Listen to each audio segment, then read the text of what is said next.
जय देवभूमि उत्तराखंड। देवभूमि उत्तराखंड के सभी मेरे देवतुल्य जनमानस, आपको मेरा प्रणाम, नमस्कार। अब यहाँ से प्रस्थान करता हूँ। आप लोगों ने जो मुझे इतना प्यार दिया, देवभूमि उत्तराखंड की देवतुल्य जनमानस ने और हमारी महाकौती की पूरी टीम का मैं दिल से हार्दिक धन्यवाद व्यक्त करता हूँ कि आप लोगों ने मुझे इतना प्यार और मान सम्मान दिया। ये प्यार और आशीर्वाद हमेशा आपका जीवन भर इसी प्रकार से मिलता रहे, मानवता के लिए, इंसानियत के लिए। अभी मैं एयरपोर्ट पे हूँ और आज मुझे यहाँ से प्रस्थान करना है क्योंकि इसके बाद और एक जर्नी है चाइना का। मुझे उम्मीद है जिस तरीके से हमारी अंकिता भूली का जो आप पता है उनके जस्टिस फॉर अंकिता भंडारी के लिए जिस तरीके से जो उत्तराखंड में एक माहौल बना हुआ है, मैं प्रणाम करता हूँ उत्तराखंड की देवतुल्य जनमानस को। आपने पार्टी से ऊपर उठकर सोचा, इसी प्रकार अपना प्यार और आशीर्वाद बनाए रखना। और प्लीज़ उत्तराखंड की बेटी अंकिता भंडारी को न्याय मिलना चाहिए। हार नहीं मानने का, हार नहीं मानने का, हिम्मत नहीं हारने का। जब किसी के साथ भी अन्याय होता है, चाहे वो किसी भी बड़े पद पर बैठा हुआ व्यक्ति हो, चाहे वो संवैधानिक पद पर कितने भी उच्च पद पर बैठा हुआ व्यक्ति है, मुंह तोड़ जवाब देना। मैं वहाँ से भी गरजता था और इंडिया में आके उत्तराखंड देवभूमि में भी गरजा मैं किसी से नहीं डरता हूँ। अगर हम ईमानदार हैं और हमारी साफ सुथरी छवि है, हमें किसी से डरने की ज़रूरत नहीं है। पहले भी कहा है, अभी भी कहा है, जितने भी राजनेता होते हैं ये जनता के नौकर होते हैं। हमेशा ध्यान रखिएगा। हमारी माँ बहनों की तरफ कोई भी आंख उठाकर देखता है, उसकी आंखें निकाल दी जानी चाहिए। अभी आपने देखा, मैं देवभूमि दुबई से डायरेक्ट देवभूमि उत्तराखंड आया, आपके सामने बोला। अगर आप साफ सुथरी छवि के, ईमानदार छवि के, कोई व्यक्ति आपका कॉलर टच नहीं कर सकता। हमेशा ईमानदार रहो, हमेशा ईमानदार रहो और ईमानदारी से काम करो। मुझे पूरा उम्मीद है कि हमारी बहन अंकिता भंडारी को, और ये भी मैं आपको बता देता हूँ, ये सरकार जो कुंभकर्णी सरकार है, जो भ्रष्टाचार में लिप्त है, जो अपने वीआईपी को बचाने के लिए कोशिश कर रही है, इन लोगों की कुर्सी ज़्यादा दिन नहीं टिकेगी। और मैं किसी पार्टी का, ऐसा नहीं कि मैं वहाँ पर आया तो मैं किसी पार्टी के सपोर्ट के लिए, मैं सिर्फ आया अपने उत्तराखंड की बहन अंकिता भंडारी के सपोर्ट में, इंसानियत के लिए, मानवता के लिए। जो मेरा कर्म है और वही मेरा सबसे बड़ा धर्म है। मेरी बहनों के साथ में अगर कोई भी अन्याय करेगा, उत्तराखंड का चाहे वो कितना भी बड़े पद पर बैठा हुआ व्यक्ति हो, चाहे कोई भी हो, XYZ, जनता से ऊपर नहीं है। उत्तराखंड की देवतुल्य जनता से ऊपर कोई भी नहीं है, कोई भी नहीं। और सुन लो नेताओं, तुम दूसरों की बेटियों के दाम लगाते हैं। तुम जितने भी नेता हैं, जितने भी तुम पॉलिटिकल नेता हैं, चाहे मंत्री हो, संतरी हो, कोई भी हो, विधायक हो, सांसद हो, जब तुम दूसरों के, चाहे तुम्हारे कितने भी VIP हो, जब तुम दूसरों की बेटियों का दाम लगाते हो, जरा अपनी बेटियों का भी दाम बताना। कस्टमर हम प्रोवाइड करवा देंगे आपको, ठीक है? इसलिए बोलने से पहले तुम नेता लोग, ठीक है ना, अपनी हैसियत में रह के बोला करो। तुम्हारी औकात, तुम्हारी हैसियत चढ़ना जनता के चरणों में होनी चाहिए, ना कि लोगों के सर पे बैठ के उल्टे सुल्टे काम करना। और उन नेताओं को भी बोल रहा हूँ जो महिलाओं के लिए अशब्द, अभद्र टिप्पणी करते हैं, ध्यान रखना। ये पहले वाला नहीं है। अभी माताएं बहनें दुर्गा का रूप हैं। अगर हमारे उत्तराखंड की किसी भी माताओं बहनों पर आंख उठाकर देखा किसी भी राजनीतिक पार्टी के नेता ने, चाहे कितना भी बड़ा शैतान हो, कितना भी बड़ा गुंडा हो, बाहुबली हो, छोड़ेंगे नहीं। छेड़ोगे तो तोड़ेंगे और आंख भी फोड़ेंगे, तो ध्यान रखना। Okay, I am a police department, any call me, I support to you. Thank you very much mister Joshi, Rajendra, thank you very much sir. हजारों पुलिस वालों की दुआएं मुझे मिलती है, IG से लेके, DIG से लेके, SP से लेके, SSP से लेके। इंसानियत से बड़ा कोई धर्म नहीं और मानवता सेवा से बड़ा कोई कर्म नहीं। ध्यान रखना। दोबारे अगर हमारी किसी भी बहन की तरफ उत्तराखंड के किसी भी नेता ने या देश के किसी भी राजनीतिक पार्टी ने हमारी माताओं बहनों की तरफ आंख उठाकर देखा, तो कसम आप याद रखिए, इस बार तो मैंने, आपको पता है, जैसा मैं कहता हूं ऐसा कहने के लिए भी हिम्मत चाहिए। हिंदुस्तान में आके गरजा हूं और हिंदुस्तान की धरती में, अपनी देवभूमि, जन्मभूमि में आकर बोला भी हूं। अगर कहीं भी मुझे भेज दो, अगर तुम ईमानदार हो और सच्चे हो। और मैं अंकिता भंडारी की माता और पिता को प्रणाम करता हूँ जिन्होंने इतना धैर्य रखा। और मैं चरण स्पर्श करता हूँ उत्तराखंड की उस माताओं को, उन बहनों को जो सड़कों पे उतरी हुए, तमाम उन संगठनों को, तमाम उन पार्टियों को, तमाम उन सभी लोगों को जो इस अन्याय, जो इंसाफ के लिए इस लड़ाई में हमारे साथ खड़े हैं तन मन धन से। तो मैं प्रणाम करता हूँ दोस्तों। अभी मुझे यहाँ से जाना है दुबई और उसके बाद मेरी नेक्स्ट जर्नी है चाइना की। कुछ काम है, आप लोगों को अपनी हर गतिविधि के बारे में आपको अवगत कराता रहूँगा।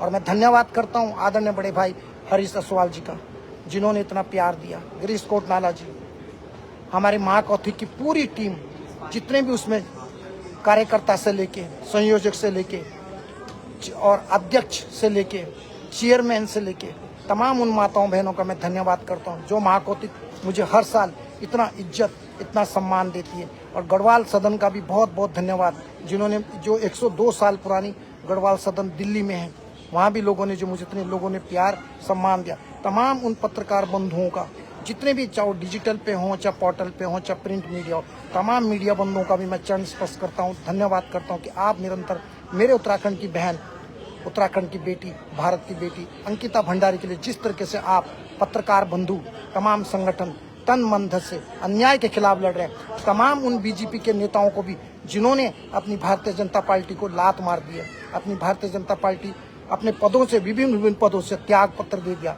अब विभिन्न पदों से जिन्होंने इस्तीफा दे दिया, और अंकिता भंडारी के लिए जो जुड़े हैं, मैं उन सब का भी दिल से धन्यवाद करता हूँ। साथ ही मैं उत्तराखंड के तमाम कलाकारों से निवेदन करना चाहूँगा, चाहे वो छोटे से कलाकार से लेकर बड़ा कलाकार, कोई भी, कितना भी बड़ा गायककार, लोक गायककार है, तमाम, अगर तुम्हारे अंदर इंसानियत है तो अंकिता भंडारी के लिए सड़कों पर उतरना, गाने बाद में गाते रहना। अगर तुम्हारी माँ बहनें सुरक्षित रहेंगी तो गाने सुन लेंगी। अगर राज्य में माँ बहनें सुरक्षित नहीं रहेंगी तो गाने कौन सुनेगा तुम्हारे?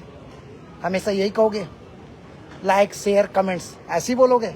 जितने भी उत्तराखंड के गायककार हैं, मैं सबसे निवेदन करना चाहता हूँ, सबसे निवेदन करना चाहता हूँ, ये लड़ाई किसी व्यक्ति विशेष की नहीं है, हमारी लड़ाई किसी पार्टी से नहीं है, हमारी लड़ाई किसी भी व्यक्ति विशेष से नहीं है, किसी पार्टी से नहीं है। हमारी लड़ाई अन्याय यानी धर्म और अधर्म की, सत्य और असत्य, और सत्य की हमेशा जीत होती है। सत्य परेशान हो सकता है लेकिन पराजित नहीं हो सकता, ये लिखा हुआ है। इसी प्रकार अपना प्यार, आशीर्वाद हमेशा आप लोग मुझ पर बनाए रखना। ये बेटा जब तक जिंदा है आप लोगों के साथ खड़ा है। विदेश से भी बोलता हूँ और स्वदेश में आकर भी बोल के जा रहा हूँ, ध्यान रखिएगा। इसी के राक्षसों के, शैतानों के गढ़ में आके बोल के गया हूँ और बोल के जा रहा हूँ, ध्यान रखना। किसी भी बहन के साथ अत्याचार नहीं होना चाहिए। और मैं उत्तराखंड के मुख्यमंत्री से भी कहना चाहता हूँ, अपनी जो तुमने लंका बनाई है ना, इस लंका को बचा लो, ये तो तुम्हारी लंका ध्वस्त होने वाली है। अपनी वीआईपीओं को बचाने की कोशिश मत कीजिए, मोदी और योगी का नाम खराब मत कीजिए। जो वीआईपी हैं, 3-4 वीआईपीओं के लिए आप अपनी सरकार को मत गिराइए।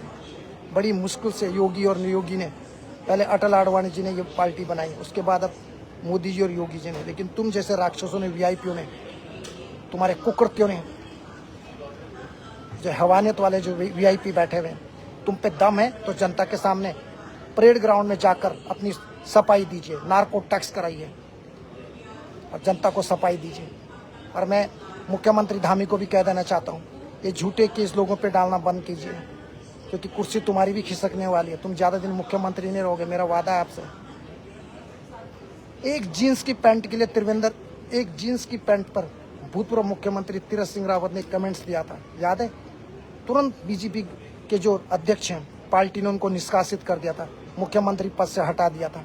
और आप लोग अभी जो ये बैठा हुआ मुख्यमंत्री है, जो सीबीआई की जांच नहीं करा रहा है, चुपचाप बैठा है, इस व्यक्ति को किस वजह से तुमने कुर्सी पे बिठा रखा है? क्योंकि 200-200 करोड़ लेके दिल्ली में जाता है, अपने नेताओं को देता है, अपने आकाओं को पेटी भर के 200 करोड़ रुपए हमेशा दिल्ली, जब भी दिल्ली जाता है अपने आकाओं को 200 करोड़ रुपए दे के आता है। हमारे उत्तराखंड की जनता का पैसा, गरीबों का पैसा, पता है आपको? सड़कें नहीं बना सकते, पुश्ते नहीं बना सकते। उत्तराखंड की जो दया दृष्टि, जो हालत है ना, ऐसी हालत हमने कभी नहीं देखी थी। लेकिन वक्त सबका आता है, permanent, nothing for permanent. Change होता है। अभी भी कह रहा हूँ धामी जी सुधर जाओ, सुधर जाओ। और सबसे बड़ी बात, तुम अपने 2-2 कौड़ी के नेताओं को भेजते हो सफाई देने के लिए। तुम्हारी औकात नहीं है, तुम्हारी हैसियत नहीं, तुम जनता के सामने बोल सके। तुम अपने 2-2 कौड़ी के नेताओं को भेज रहे हो अपने को अपने कंट्रोल डैमेज कंट्रोल करने के लिए। किस लिए भाई? अगर दुष्यंत जो आपके वीआईपी जनरल सेक्रेटरी जिनका नाम इस मामले में उर्मिला सनेवर ने उठाया, आप उसको जनता के सामने लाइए ना। सुरेश राठौर अंडरग्राउंड हो गया। अब अजय कुमार जो संगठन मंत्री का नाम जो आ रहा है सामने, आप उसको जनता के सामने लाइए। देहरादून परेड ग्राउंड में लाइए, नार्को टैक्स कराइए, दूध का दूध पानी का पानी हो जाएगा। एक वो बंसल आ रहा है आपका, जो केले की छिलके पे जिसकी जिंदगी चल रही है, आपका बंसल क्या बोल रहा था, मैं मैनेज कर लूंगा। तू क्या मैनेज करेगा? तू बचेगा तब ना, तेरी कुर्सी तो वैसे भी खिसकने वाली है। हमारे लिए तुम नेता ही, हमारे लिए नेता जरूरी नहीं है, हमारे लिए इंसानियत, मेरे उत्तराखंड की देवभूमि जरूरी है। तुम्हारे जैसे नेता कितने आए और कितने गए और कितने मिलते हैं? तुम घर के शेर है, घर में तो कुत्ता भी शेर होता है। बाहर आकर कभी किसी के ऊपर किसी की मदद करके दिखाना, जितने तुम नेता बैठे हुए हैं, चोरी चकार करके बैठे हुए हैं, करोड़ों रुपए उत्तराखंड की जनता का खा के बैठे हुए, विधवा महिलाओं का पैसा खा के बैठे हुए, रिक्शा वाले का पैसा खा के बैठे, ठेली वाले का पैसा खा के बैठे हुए, ड्राइवर का पैसा खाकर बैठे हुए, ट्रैक्टर वाले का जो पैसा खा के बैठे, सफाई कर्मचारी का पैसा खाकर बैठे हुए। ये बार बार नहीं चलेगा, ध्यान रखना। भगवान के घर में देर है अंधेर नहीं है, ध्यान रखिएगा। तुम्हारे वीआईपी जेल जरूर जाएंगे और आपकी कुर्सी तो खिसकने वाली है, और आपका मुख्यमंत्री पद भी आप जाने वाला है। आपकी आंखों में मैं जब देखता हूँ ना, आप कैसे दिखते हो, इंसान की तरह नहीं दिखते हो आप, मैं गारंटी दे रहा हूँ। आप इंसान की तरह नहीं दिखते हो, आपके अंदर वो खूबी नहीं है। एक मुख्यमंत्री जो होता है, राज्य का मुखिया होता है। हो सकता है किसी भारतीय जनता पार्टी के लोगों को बुरा लगता हो, मेरे लिए भारतीय जनता पार्टी हो, कांग्रेस हो, कोई भी पार्टी हो, मेरे लिए मायने नहीं रखती है। माई फिट, मुझे उससे कोई लेना देना नहीं है। अगर हमारे उत्तराखंड की माताओं या किसी हमारे देश की किसी भी माँ बहन पर आंख उठाकर कोई भी पॉलिटिशियन देखेगा, तो याद रखना, तुम्हारे पैसे की औकात और तुम्हें सब पता लग जाएगी। और आपको पता है, हमने आपकी पहले भी, जब त्रिवेंद्र रावत ने कुछ गलत काम किया था, एक अनिल पांडे था आपका खनन माफिया, हमारे सिर्फ होटलियर ने आपकी कुर्सी खसका दी थी। ये मेरे होटलियर की ताकत। तो ध्यान रखना, मेरे होटलियर को जो प्राइवेट सेक्टर में काम करने वाले हैं, उनके बारे में जरूर सोचना। मैं ज़्यादा नहीं कहूँगा, लेकिन याद रखना, मुझे 45 दिन के अंदर मैं बता रहा हूँ आपको, ध्यान रखिएगा। ये वीआईपी जेल के अंदर होने चाहिए, नहीं तो विनाश काल है विपरीत बुद्धि। और आप, मैं अगेन दोबारा एक बार जाते जाते एक बात कहना चाहता हूँ, हमारी लड़ाई किसी व्यक्ति विशेष से नहीं है। हमारी लड़ाई ना भाजपा से, ना कांग्रेस से, ना यूकेडी से, ना स्वाभिमान मोर्चा, हमारी देश की किसी भी राजनीतिक पार्टी से हमारी लड़ाई नहीं। कोई भी पार्टी बुरी नहीं होती है, पार्टी के अंदर बैठे हुए जो कैरेक्टर लेस नेता होते हैं, उनसे लड़ाई हमारी। जो राक्षस प्रवृत्ति के, जो बलात्कारी है, जो रेपिस्ट है, हमारी लड़ाई उनसे। हमारी लड़ाई कोई भाजपा से नहीं है, ना हमारी लड़ाई कोई कांग्रेस से। हर पार्टी के अंदर बलात्कारी बैठे हुए हैं, उन सब बलात्कारियों को ना एक लाइन में खड़ा करना था और गोली से भून देना था। अगर हिंदुस्तान में ऐसा कानून बने ना कि जैसे रेपिस्ट घोषित हो जाए और उसको 24 घंटे या 48 घंटे के अंदर उसको फांसी दी जाए, तो सबसे ज़्यादा पार्लियामेंट और विधानसभा के अंदर बैठे हुए नेता मिलेंगे आपको, सबसे ज़्यादा रेपिस्ट। इसीलिए सरकार ऐसा कानून नहीं बनाती है। उनको पता है कि जल्दी से जल्दी अगर बलात्कारियों को फांसी दी जाएगी तो ज़्यादा से ज़्यादा देश के नेता निकलेंगे। हर राजनीतिक पार्टी में बलात्कारी लोग मिलेंगे, इनकी सरकारें गिर जाएंगी, इनकी धज्जियां उड़ जाएंगी इन पार्टियों की, जितनी भी पार्टियों में बलात्कारी बैठे हुए। इसलिए सरकार ऐसा कानून नहीं बनाती है। अरब देश जैसा कानून नहीं बनाती है, यही एक वजह है। अरब देश जैसा कानून नहीं बनाती है। अगर सऊदी अरब जैसा, दुबई जैसा, बहरीन जैसा, कतर जैसा, ईरान जैसा कानून बने ना बलात्कारियों के लिए, तो इन नेताओं की चड्डी ढीली हो जाए। इन लोगों को पता लगे इनकी औकात क्या है। इन दूसरों की बेटियों का दाम लगाते हैं, कभी अपनी बेटियों को भी बाजार में दाम लगा लो यार। हम ही पूछते तुम्हारी बेटियों का क्या दाम है, जितने तुम मंत्री संतरी जितने तुम बैठे हुए हैं वो वीआईपी। तुम्हारी बेटी है तो तुम्हारी बेटी है, और गरीब की बेटी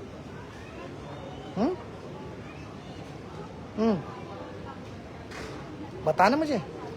तुम वीआईपी से पूछना चाहता हूँ, तुम्हारे जो है ना, तुम्हारे प्राइवेट पार्ट काट देने चाहिए, तब तुमको तुम्हारी औकात पता लगेगी। ज़्यादा हवस हो रही ना तुम लोगों को, बोलने को तो बहुत कुछ बोल सकता हूँ, क्योंकि जब मैंने उनकी माँ को रोते हुए देखे ना, अंकिता भंडारी की माँ, उनके पिता रो रहे थे। माना वो गरीब है, लेकिन इज्जत सबकी होती है। माना वो अमीर नहीं है, माना वे छोटे से परिवार से आते हैं, लेकिन इसका मतलब नहीं है कि उनके परिवार के साथ कोई खड़ा नहीं है। मेरी उत्तराखंड की देवतुल्य जनमानस आज भी थी और हमेशा रहेगी, और तमाम उन लोगों का मैं धन्यवाद करना चाहता हूँ। Once again I would like to say thanks to each and everyone who have been supporting. मैं आपको दिल से प्रणाम करता हूँ, और मुझे बहुत अच्छा लगा जितनी भी जब मैं आया देहरादून के अंदर, और वहाँ पे मीडिया बंधुओं का जो लीची बाग से लेके और मुख्यमंत्री आवास तक जो लोगों ने मुझे सेल्फी, जो मुझे प्यार दिया, मेरे बड़े बुजुर्ग जिस तरीके से मुझे प्यार कर रहे थे, कई बुजुर्ग लोग मुझे भुक्की पी रहे थे, बहुत उम्र के बड़े मेरे जो हैं, और कई मेरी बहनें कह रही मेरे घर खाना खाने चलो, आशुतोष ने भाई हमारे घर चलो, कई लोग मुझे मिले, गोपाल रावत जी, कई बड़े से बड़े अच्छे से अच्छे लोग और इतने प्यारे लोग मुझे मिले जिन्होंने मुझे अपने घर बुलाया, घर बुलाना चाहा, लेकिन मेरे पास समय नहीं था दोस्तों। जिधर जाओ उधर ही पब्लिक का प्यार और आशीर्वाद मिलता है। मैं तो कभी भी नहीं सोचा कि कोई इतना भी प्यार मिलता है क्या। शायद हमारे अच्छे कर्म है और हमारे माँ बाप के आशीर्वाद है, जिन्होंने हमेशा ये सिखाया कि लोगों के लिए काम करो। हमें पता है हमारी जो ज़िंदगी है, कई बाहुबली, गुंडे, नेता, इस काम में बहुत बुरा भी बनना पड़ता है, अच्छे काम के लिए लोगों को बुरा भी बनना पड़ता है। लेकिन मेरे सामने अगर किसी को कोई बुराई, मेरे सामने किसी को कोई मार रहा है, किसी पर अत्याचार कर रहा है, जुर्म कर रहा है, तो क्या मैं इसलिए चुप रहूं कि कहीं मैं बुरा ना बन जाऊं, क्या कोई मुझे मार न दे? नहीं दोस्तों, अच्छे काम के लिए दुश्मन भी बन जाओ, कोई बात नहीं। इंसानियत के लिए अपना सर भी कट जाए, लोगों को बचाने के लिए अपना सर भी कलम हो जाए, कभी डरना नहीं। इंसानियत से बढ़कर इस दुनिया में कोई नहीं है दोस्तों। पैसा सब कमाते हैं, सबके पास दुनिया में पैसा है, लेकिन मुझे हमारे उत्तराखंड का दुर्भाग्य है, एक बहन को, एक कानून, कार्यपालिका, न्यायपालिका, किसका विश्वास है इस पर? बताइए आप। रात दिन बहनें सड़कों पर उतर रही हैं, आप बताइए। अगर कुछ लोगों का ये कहना है कि लोग झंडे लेके आते हैं, झंडे लेके लोग इसलिए आते हैं ताकि लोगों को पता चले कि बुरे वक्त के समय कौन कौन सी पार्टियां खड़ी हैं। तो उन मूर्खों को भी मैं बता देना चाहता हूँ जो कह रहे थे कि बहुत सारी राजनीतिक पार्टी अपना जो है झंडा लेके आई। झंडा इसलिए लेके आते हैं ताकि लोगों को कल पता लगे कि हम भी उत्तराखंड की जो बेटी है अंकिता भंडारी के लिए, इंसाफ के लिए लड़ाई में उतरे थे। उनका झंडे लाने का मतलब ये था, क्योंकि कल के दिन तो आप कहोगे आपकी पार्टी तो नहीं थी अंकिता भंडारी का न्याय दिलाने में, आपकी पार्टी तो नहीं थी, आपकी संस्था तो नहीं थी, आप तो नहीं थे। अब आप हमें भी नहीं बोल सकते हो ना कि भैया आप तो यहाँ पे नहीं आए थे उत्तराखंड में। उत्तराखंड में आके गया, गरज के गया, जैसे विदेश से चला, एक सरकार के थ्रू चलाता हूँ, उसी प्रकार से भारत की भूमि में भी आके गया। क्या होगा? कोई मार ही देगा क्या? और क्या करेगा? खून कर देगा और क्या होगा? इससे ज्यादा क्या कर सकता हमारा?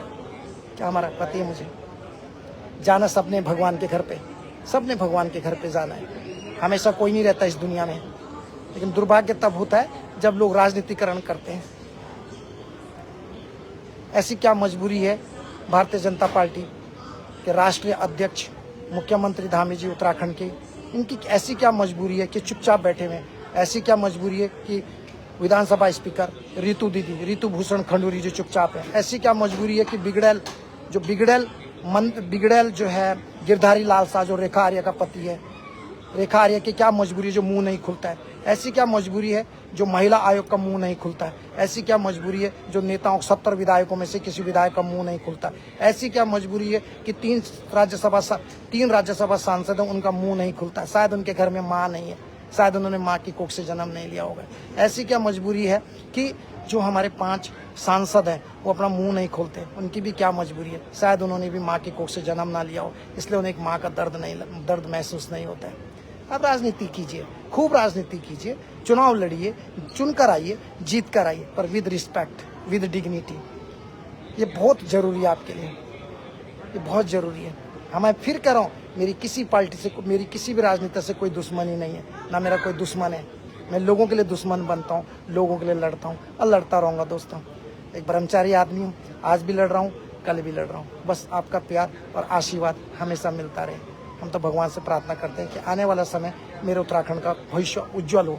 मेरे उत्तराखंड में कोई दूसरी अंकिता भंडारी बहन के साथ ऐसा कुकृत्य और इस तरीके का कोई कांड ना हो, या इस तरीके का कोई भी इस तरीके की कोई घटना ना घटे। बहुत दुख होता है जब एक माँ की, सोचो कितनी बहादुर बेटी रही हो अंकिता भंडारी, कितनी बहादुर रही हो। और कोई होता तो साथ घुटने टेक देता। सोचिए, उसकी मात्र 10,000 रुपये सैलरी थी। और आपको पता है वंतरा रिजॉर्ट्स था वो इनलीगल चल रहा था। रेणुका बिष्ट को भी खड़ा करना चाहिए वहां पर लाके। रेणुका बिष्ट ने तमाम सबूत मिटा दीजिए। वो वंतरा रिजॉर्ट ही लोगों के लिए स्पेशल सर्विस के लिए बनाया गया था, जहां इस पार्टी के बड़े बड़े नेता जाकर वहां पे एक्स्ट्रा और स्पेशल सर्विस लेते थे। आप सोचिए, ये मेरा देश है, हम किस देश में रहते हैं? हमारे देश का कानून क्या है? अपंग नहीं है क्या? बुरा नहीं लगेगा? 3 साल से लोग लड़ रहे हैं, लेकिन सोचिए अगर इस अंकिता भंडारी की मसाल के लिए कोई खड़ा नहीं होता या अंकिता भंडारी के लिए कोई आवाज नहीं उठाता। सोचिए कि अंकिता भंडारी के जैसे कितनी बहनों का जो है उनके साथ में इस तरीके से उनका कत्ल कर दिया गया, लेकिन कोई मिला नहीं बोलने वाला। कितनी अंकिता भंडारी बहनों के साथ इन वीआईपीओ ने, इन राजनीतिक पार्टियों ने, इन बड़े बड़े रसूखदारों ने गरीबों की बेटियों को साथ में क्या क्या दुष्कर्म स्मिता लूटी होगी, क्योंकि कोई बोलने वाला नहीं था पहले। लेकिन आज उत्तराखंड जाग चुका है। I love my Uttarakhand, I love Uttarakhandi people. मेरे उत्तराखंडी मेरा परिवार है। जब भी आपको जरूरत पड़े, आपका बेटा रोशन रतूड़ी हमेशा आपके साथ है। और ये वीआईपीओ को, इन नेताओं के पैर छूना बंद करो। इवन प्रधानमंत्री के पैर छूना भी बंद कीजिए।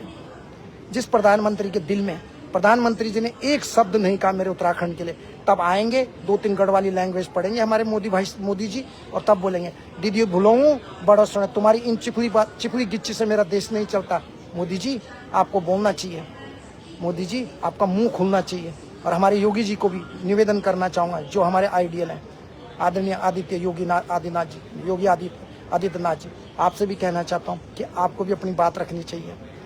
ऐसे नहीं मुंह बंद। एक इनकी पार्टी का सुधांशु त्रिवेदी है, बहुत मुंह चलता है उसका, बड़ी बड़ी ज्ञान की बातें करता है, लेकिन जब किसी बहन के ऊपर इन्हीं की पार्टी के वीआईपी बलात्कार जैसी घटना, बलात्कार करते हैं, स्मिता लूटते हैं महिलाओं की, तब ये व्यक्ति कुछ नहीं बोलता। तब ये सुधांशु त्रिवेदी या सुधांशु द्विवेदी जो भी है बीजेपी का प्रवक्ता, तब इसका मुंह बंद हो जाता है। तब ये क्यों नहीं बोलता? बड़ी बड़ी लेक्चर देता है उसके बारे में, हमारे सनातन धर्म के मामले में बड़ी बड़ी वो बात करते हैं। अगर कांग्रेस के नेता ने गलत कर दिया तो सुधांशु त्रिवेदी का मुंह खुलता है। आम आदमी पार्टी के व्यक्ति ने कुछ बोल दिया तो मुंह खुलता है। कांग्रेस पार्टी के किसी नेता ने कुछ बोल दिया तो सुधांशु त्रिवेदी का बहुत बड़ा मुंह खुलता है, बड़ी बड़ी ज्ञान की बातें करता है। लेकिन ये सुधांशु द्विवेदी बीजेपी का जो प्रवक्ता है, इसके मुंह से आज तक कभी इसने अंकिता भंडारी बहन के मामले में एक शब्द नहीं कहा। क्यों नहीं कहा? आप मुझे बताइए, क्यों नहीं कहा इसने? मुझे आप बताइए ना। दूसरों की बातें करते, कभी अपना गिरेबान भी झांक के देखना चाहिए। और मोदी जी ने एक शब्द नहीं बोलते। वैसे बोलते मोदी जी ये देवभूमि उत्तराखंड है, वैसे मोदी जी बोलते जय देवभूमि उत्तराखंड, भारत माता की जय। यहाँ तो भारत माता की इज्जत लूटी जा रही है, भारत माता की बेटियों की स्मिता लूट रहे हैं आपके नेता, आपके पॉलिटिशियन। और हर पार्टी में बलात्कारी है, आप ही की पार्टी में नहीं है, हर एक पार्टी में बलात्कारी बैठा हुआ है। और इन बलात्कारियों के ना कैंची लेके प्राइवेट पार्ट काट देने चाहिए। इनको जिंदगी भर के लिए ऐसा याद रखे, अगर 2 लोगों को तुमने जिंदा जला दिया, 2 लोगों के ऐसी सबक दे दी ना, जितने भी वीआईपी अपने को बोलते 2-2 कौड़ी के जो वीआईपी हैं, तब इनको पता लगेगा। एक बार इनको जनता के हवाले कर दो, एक बार इन वीआईपी लोगों को, जितने भी मंत्री संतरी विधायक जो भी गंदे काम करते, गलत काम करते, महिलाओं के साथ, महिलाओं की स्मिता लूटते हैं, एक बार इनको बीच चौराहे पे ना जिंदा गोली से भून देना चाहिए। इनको तब पता चलेगा कि देखिए कि कितना क्राइम रुक जाएगा। अगर 2 MP MLA जो वीआईपी हैं, जिन्होंने गंदे काम किए, जिन्होंने बलात्कार किया, रेपिस्ट किया, कुलदीप सिंगर जैसे, इनको बीच चौक पे पेट्रोल डाल के या इनको जला दिया जाए, कसम से बोल रहा हूँ, आप देखिए क्राइम कितना कम हो जाएगा, क्राइम कितना कम हो जाएगा। लेकिन हमारी जो राजनीतिक पार्टी करोड़ों रुपए लेते हैं और कहते हैं हमारे ऊपर सीबीआई जांच मत कराना, हमारे ऊपर किसी प्रकार का कोई केस मत डालना। इसीलिए हमारे उत्तराखंड का मुख्यमंत्री भी चुप बैठा है। मुख्यमंत्री जी, आपको, मुझे नहीं मालूम आपको कितने पैसे दिए उसने, कितने करोड़ों रुपए आपके बैंक में गए, कितनों की करोड़ों की आपको संपत्ति वीआईपी ने दी होगी कि हमारे ऊपर केस नहीं खुलना चाहिए या सीबीआई जांच नहीं होनी चाहिए। वक्त हमारा भी आएगा, वक्त सबका आता है। वक्त जो उतना घड़ी की सुई होती है ना, फिर दोबारा 12 पे भी आती है। गलत काम करेंगे, अभी भी वक्त है, अभी भी वक्त है। अपने उत्तराखंड के जितने भी वीआईपी लोग हैं और जिन्होंने कुकृत्य किया, उनको आप फांसी पर लटका दीजिए और जेल में भेज दीजिए, क्योंकि जनता के से आप बचने वाले नहीं हैं। फिर मत कहना कल रतूड़ी भाई जी, अब तो हमारा खेत भी चुक गया, सब कुछ हो गया। आपने हमें पहले बहुत समझाया, लेकिन हम सत्ता के उसमें अहंकार हो गया, घमंड हो गया, इसलिए हम डूब गए। फिर मत कहना मुख्यमंत्री धामी, अभी भी आपको बोल रहा हूँ, बचा लो अपने आप, अपनी सत्ता को भी और अपने नेताओं को भी। मत करो बीजेपी पार्टी को बदनाम, मत करो अपने नेताओं को बदनाम, मत करो योगी और मोदी को बदनाम, मत करो। अभी भी मैं आपको बोल रहा हूँ, इन गरीबों की बद्दुआएं लगेंगी ना भाई, कीड़े पड़ेंगे, बड़े बड़े कीड़े, कहीं के भी नहीं रहोगे तुम, कहीं के भी नहीं रहोगे, मैं बोल रहा हूँ आपको। और आप देखिए आपका रिजल्ट क्या आने वाला है, आपकी कुर्सी तो जाएगी। आपने कभी, क्योंकि माताओं की जो बद्दुआएं होती है ना, गरीबों की बद्दुआएं, ये बेकार नहीं जाती हैं। ये बद्दुआएं जो लगती है ना जब इंसान को, तब पता लगता है। एनीवे दोस्तों, मेरी पीड़ा थी, ये मेरा सौभाग्य है कि मुझे उत्तराखंड में मैं आया और कई माताओं बहनों से मिला। और वीडियोस को आप इतनी संख्या में शेयर कीजिए ताकि मेरा वीडियो ऐसे वीआईपीओ तक जाए, ऐसे नेताओं तक जाए जो भ्रष्टाचार में लिप्त हैं, जिन्होंने बहुत बड़े बड़े कुकृत्य और जो बहनों के साथ में जो इन्होंने अत्याचार किए, जुर्म किए। ऐसे नेता कभी नहीं बचने चाहिए। कसम से, अगर मुझे सरकार या मुझे कानून की परवाह नहीं, अगर कानून की मुझे वो इज्जत नहीं करता ना मैं, क्योंकि मैं आपको पता है कि मैं vice president of human rights and crime, आपको पता है क्राइम को रोकना है, जिसके लिए आप देख रहे हैं ना, अगर मैं इसमें बंधा हुआ नहीं होता ना, कसम से बोल रहा, हमारे माता पिता तो चले गए, गन लेके जाता। और जितने भी वीआईपी हैं और एक जो नेता है ना, एक नेता कि अगर मुझे सबूत दे दे कि इसने जितने भी नेताओं ने रेप किया है, जितने भी नेता रेपिस्ट हैं और बलात्कारी हैं, कसम से मैं सबको उड़ा डालता, सबको उड़ा डालता, जितने भी हैं। लेकिन हम कानून के उसमें बंधे हुए हैं, क्योंकि मेरा देश का कानून अपंग है, लाचार है, हिचकोले खा रहा हमारे देश का कानून। बड़ी दुख होती है। एनीवे दोस्तों, अपना ख्याल रखें, आप हमेशा खुश रहें और याद रखिए, जब भी अन्याय होता है, जब भी किसी के साथ अन्याय हो, गरीब हो, चाहे अमीर की बेटी हो, चाहे गरीब की बेटी हो, चाहे नेता की बेटी हो, चाहे पीएम की बेटी हो, चाहे सीएम की बेटी हो, चाहे डीएम की बेटी हो, चाहे डीजीपी की बेटी हो, चाहे कमिश्नर की बेटी हो, चाहे प्रधान की बेटी हो, चाहे किसान की बेटी हो, चाहे प्रमुख की बेटी हो, चाहे जिला पंचायत अध्यक्ष की बेटी हो, बेटी बेटी होती है। किसी की भी बेटी के साथ अगर गलत होता है तो आवाज़ उठाना सीखिए, वरना हिटलर शासन हो जाएगा। और जब हिटलर शासन होगा तो तब क्या होगा ये आप भी जानते हैं। इसलिए आप सबसे मेरा निवेदन है कि प्लीज़ अपना भी ख्याल रखें और गरीबों को साथ दीजिएगा। Good luck, God bless, thank you very much once again. आप सबका दिल से धन्यवाद, मेरे उत्तराखंड की देवतुल्य जनमानस, मेरी माताओं बहनों, आप सबों को मैं धन्यवाद व्यक्त करना चाहता हूँ। आप लोग इज्जत गमी थे, प्यार सम्मान देनी मैं भूल नहीं सकता। आप लोग थे मेरा दाना स्याणा दीदी भूली, मेरा बड़ा बुजुर्ग, मेरा पिता तुल्या, मेरी माँ तुल्या, मेरी माताओं बहनों, आप इज्जत गमी थे, प्यार देनी, आशीर्वाद देनी मैं भूल नहीं सकता। और आप तक पता छे मेरे ऊपर बहुत सारे लोगों की जिम्मेदारी छे। दुनिया का कोना कोना बैठी लोगों के बच्चा तकलीफ में छन, फंसा सन, जेल में छन, कोई के कारण से फंसा सन, तभी मैं उन सबों की मदद करनी पड़ती। मेरे दबड़ियों, मैं तो 3 घंटा भी मित्र सियाणों को नहीं मिल दो, 3 घंटा भी नहीं सुनो मैं, अब लगा लिया 3 घंटा क्या कर, आप ही मित्र पता है। इंसानियत हमेशा जिंदा रहनी चाहिए। Thank you very much, love you guys, जय देव भीम उत्तराखंड, धन्यवाद।